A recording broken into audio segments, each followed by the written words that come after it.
La déclaration de politique générale de François Bayrou, prononcée le 14 janvier 2025, a suscité des réactions vives, notamment de la part de Mathilde Panot, présidente du groupe La France Insoumise, LFI.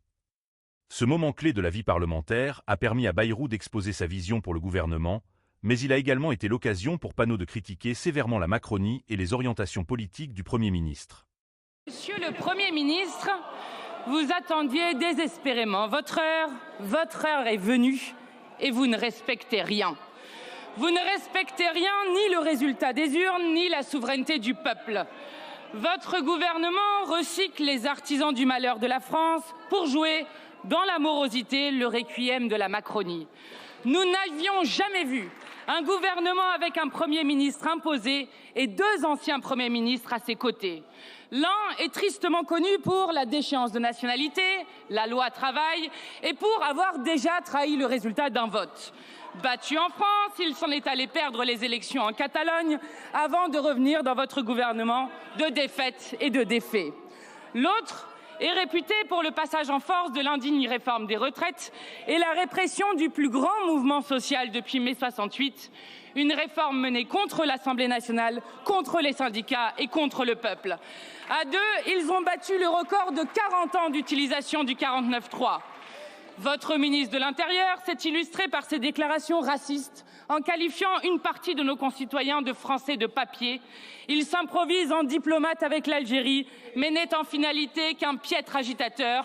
Pour qui se prend Bruno Retailleau à vouloir provoquer une tension insupportable pour des millions de Français qui vivent une relation directe d'affection et de fraternité respectueuse avec le peuple algérien.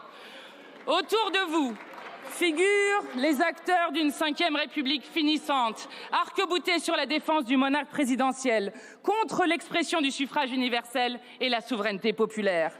La leçon de l'été dernier a pourtant le mérite de la clarté.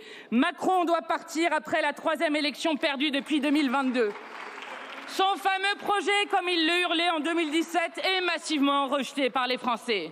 Démanteler la République sociale, affaiblir les services publics, comprimer davantage les salaires, gouverner par la matraque, ignorer l'urgence écologique, concentrer le pouvoir et les richesses dans une poignée de main, humilier la France à l'international. Le pays est épuisé de ce président et de sa politique. Vous ne respectez pas le suffrage universel et vous abaissez la France. Lorsque des membres de votre gouvernement et vous-même rendez plus ou moins discrètement hommage à Jean-Marie Le Pen, vous vous asseyez sur le sens du scrutin du 7 juillet dernier. Le peuple de France a battu l'extrême droite car il se rappelle de quel bois elle est faite. Nos concitoyens se rappellent que Jean-Marie Le Pen a fondé son parti avec d'anciens Waffen-SS, qu'il a qualifié à de multiples reprises la Shoah de détail de l'histoire et qu'il a torturé en Algérie, qu'il est un raciste patenté, un ennemi de la République. La participation de 15 députés du Rassemblement national à 2 groupes Facebook ouvertement et profondément racistes nous rappelle qu'ils n'ont pas rompu avec cette origine. Non, monsieur le Premier ministre, Jean-Marie Le Pen n'est pas un combattant dont on peut saluer la disparition comme si l'on perdait un adversaire de jeu. C'est un adversaire résolu des principes qui fondent la République et notre devise universelle, liberté, égalité, fraternité.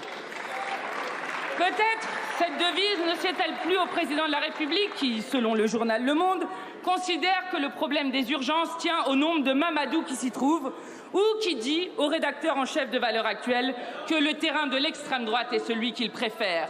On comprend mieux pourquoi le président de la République était déçu des résultats de la dernière élection. Contrairement au pays, c'est l'extrême droite qu'il souhaitait au pouvoir. Et vous, anciens centristes repentis, dernier des radicalisés de la Macronie, vous voici à animer la dernière ligne de défense d'une politique sans partisans et sans avenir. La fête sera de courte durée. Car le bilan de 7 ans de Macronie est déjà connu.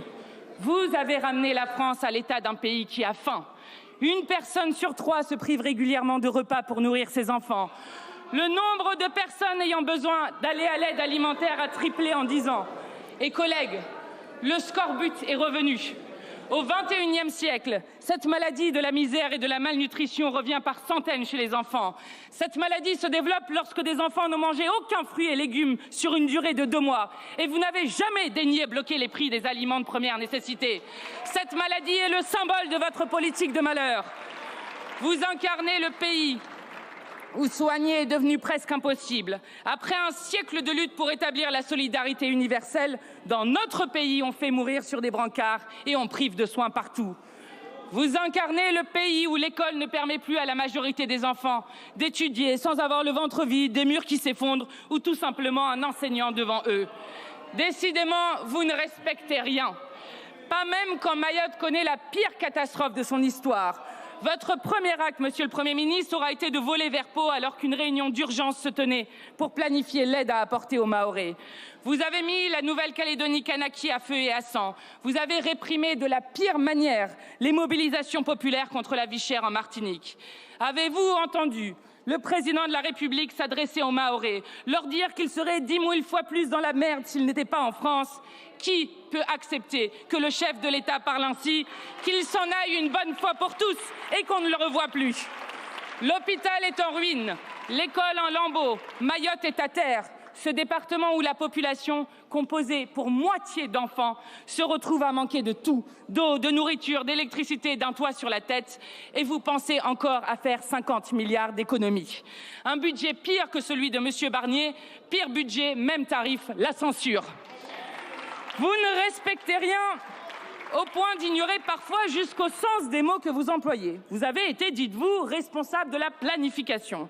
Alors que le XXIe siècle impose ses cyclones et ses déserts, ses sécheresses et ses inondations, où est votre plan?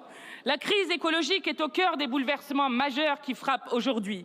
Quand comprendrez-vous que l'humanité avance vers la destruction du seul écosystème compatible avec la vie humaine? La preuve par Mayotte en France, la preuve par Los Angeles ailleurs. Cette année 2024 fut la plus chaude et la plus pluvieuse de l'histoire de France. Et pourtant, votre programme reste celui de l'impuissance organisée face à cette tragédie contemporaine. Et pourtant, vos paroles sont autant de renoncements. Le dérèglement climatique est plus que commencé, il est omniprésent. Ce sont les structures de production et de consommation qu'il faut changer, des investissements d'avenir qu'il faut opérer, tout cela financé par le partage des richesses. Enfin, il nous faut gouverner à partir des besoins sociaux et écologiques. Et tous ceux qui préfèrent protéger les puissances de l'argent plutôt que de préparer la société tout entière à s'en préserver portent une lourde responsabilité. Monsieur le Premier ministre, vous ne respectez pas ce qu'est la France devant l'histoire. Où est la France alors que le génocide à Gaza continue? Ce n'est pas uniquement la Palestine qui est en cause, mais l'humanité tout entière.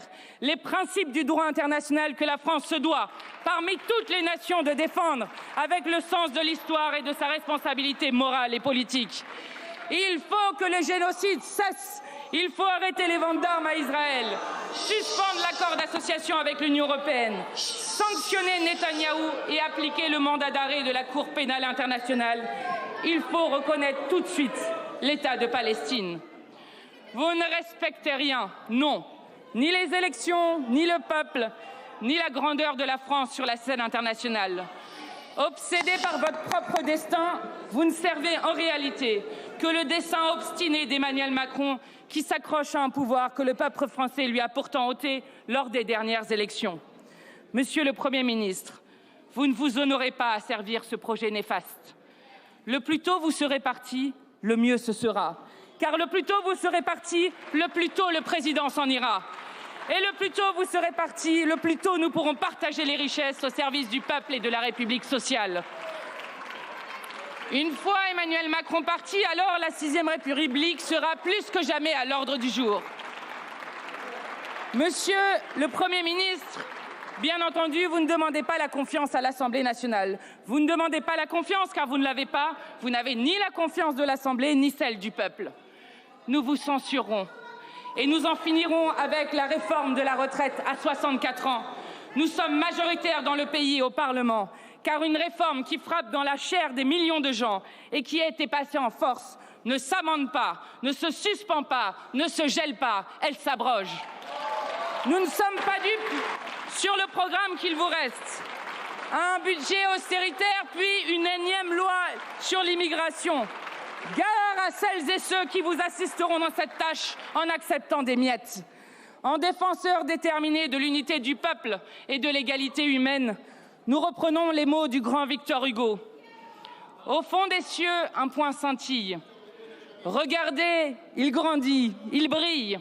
Il approche énorme et vermeil. Ô République universelle, tu n'es encore que l'étincelle.